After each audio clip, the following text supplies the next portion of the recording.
This year, it was estimated that the terrorist Russian Federation, as a result of its war against Ukraine, had lost approximately 1 million men dead and wounded, which was confirmed by Western intelligence agencies as well as Russians themselves. What are the implications for the terrorist federation and its future, if it even has one, and what will trigger the collapse of the terrorist federation? Let's talk about all this right now. This year, Ukraine's General Staff, British Ministry of Defense, and the US-based Center for Strategic and International Studies confirmed that in just 3 years of Putin's invasion of Ukraine, the terrorist federation gloriously lost 1 million invaders, dead and wounded. And I can already hear Russian bots barking on the background. What about Ukraine's losses? Well, because Ukraine is fighting for its survival, you can only celebrate when 100% Ukrainian population is either dead or surrendered. It's something very obvious to people who actually studied in schools instead of playing balalaika. The task of the Russian invaders was to capture Ukraine, erase Ukrainian identity, and establish control over Ukraine's territory, let's be honest. In 3 years of humping a cactus, the Russians didn't manage to capture even a single major city out of 22, which in military terms means they've lost. For example, there is a guy called Pavel Gubarev, the former chief of the Donbas separatists, who was assigned by Russians in 2014. Being assigned by Russians means, of course, that he's a big imbecile, because they would never assign a clever person otherwise. And being an imbecile means that this dude is less capable of lying as much as Russians, because technically, the dude is Ukrainian. I mean, instead of spreading bullshit about gay Ukrainian Nazi Martians and NATO expansion, he openly says that they are fighting against Ukraine because they hate Ukraine and want us dead. So Pavel Gubarev already regrets participating in the full-scale war against Ukraine. According to his own observations, the number of 1 million Russian losses is true, and the victory over Ukraine is nothing but a delusion. Я сейчас считаю, что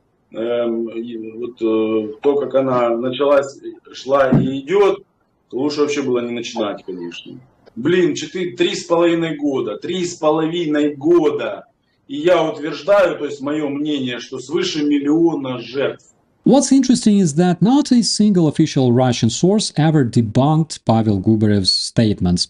Now, let's talk what all these Russian men were dying for. And by the way, while 1 million people doesn't sound much given the population of 140-something million Russians, I mean, 1 million here, 1 million there, who cares, right? But it turns out that the terrorist federation had actually lost a bit more than that, because about 900,000 other Russians, primarily IT specialists, businessmen, young people with brain, they all looked at the situation and said, you know what, maybe Georgia, Kazakhstan, a one-way ticket to Yerevan sounds a bit better than mobilization and a personal body bag with the proud Z slapped on it. So basically they packed up their laptops and left. Now, to put that in perspective, Russia's got around 20 to 25 million military-age men. So losing 1 million of them, that is basically like dropping your phone in the toilet, and the toilet is on fire, and the fire is in a Russian explosive factory. Between the guys in the uniform and the ones in Uber rides to the border, that's nearly 2 million mostly young working-age men, either blown up or checked out. What is the implication for the Russian economy? Well, obviously it gets slower, it gets older, sadder, kind of like Lavrov. What is the progress of the Russian army in terms of territory? How much did they win? Well, in 2022, they controlled roughly 28% of Ukraine's territory. 3 years later, it's barely 19%. The biggest Russian achievement over these years is that instead of 30 kamikaze drones, they can now launch 500 drones overnight, targeting Ukrainian cities, apartment buildings, and kindergartens.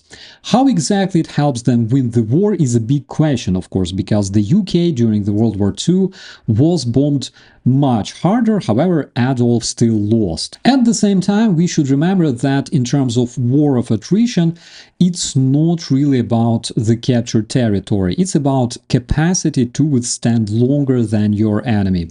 And in case of Ukraine, unlike Russia, it's fighting an existential war, meaning if Russia stops its aggression, both Ukraine and Russia will survive, but if Ukraine stops defending itself, it will disappear. Now, how many more losses should Russia suffer before it loses the war? It's a really good question. I mean, should Putin just burn all his 20 million men in Ukraine before Moscow collapses like Imperial Germany in the World War I? Not necessarily. According to different estimates, Russia doesn't really have to lose millions more troops before it collapses. It only needs to hit a few more critical systemic limits. Let's take a closer look. First of all, let's talk demographic thresholds. Considering current Russian losses of 1 million men dead and wounded, once the number of 2 or 2.5 million Russian casualties is reached, Russia will have lost 10% of its fighting-age male population. It begins to severely degrade things like force replenishment, it begins to accelerate fertility decline, meaning less family formation, fewer births. Secondly, let's talk social stability, okay? Of course, Russian population is known for tolerating hardships, but it's also a known fact that the visible discontent is growing in regions with high loss rates. We can see that the mothers and widows of Russian invaders are becoming increasingly vocal. And of course, let's not forget the Russian urban middle class that is already disillusioned and eroding due to the emigration and sanctions. Now, the Russian veteran care systems are also overwhelmed, and additionally, disabled Russian invaders returning home create visible trauma in the Russian society. One thing that we should also keep in mind is that the terrorist federation that relies on repressions to hold together is just one mass mobilization mistake away from internal unrest. And third thing, let's talk about economic breaking point.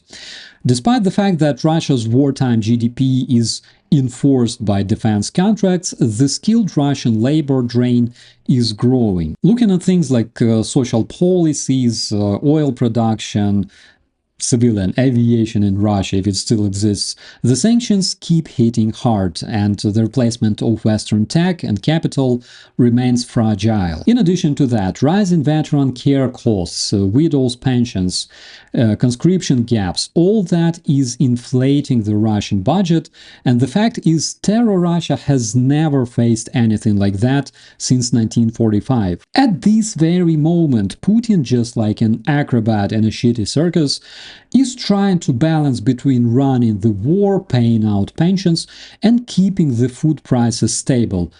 Can Russia, with its GDP that is smaller than in Italy and overwhelming corruption and poverty, withstand this challenge? What do you honestly think about it? In terms of losses, of course, Russia can survive many more casualties because they have plenty of body bags and guns. But the structural durability of the terrorist state may begin to crack at around 1.5 to 2 million total casualties, combined with continued sanctions, low birth rates, emigration, and internal isolation. In simple words, Terror Russia loses the war when its own internal system can no longer sustain the cost of trying.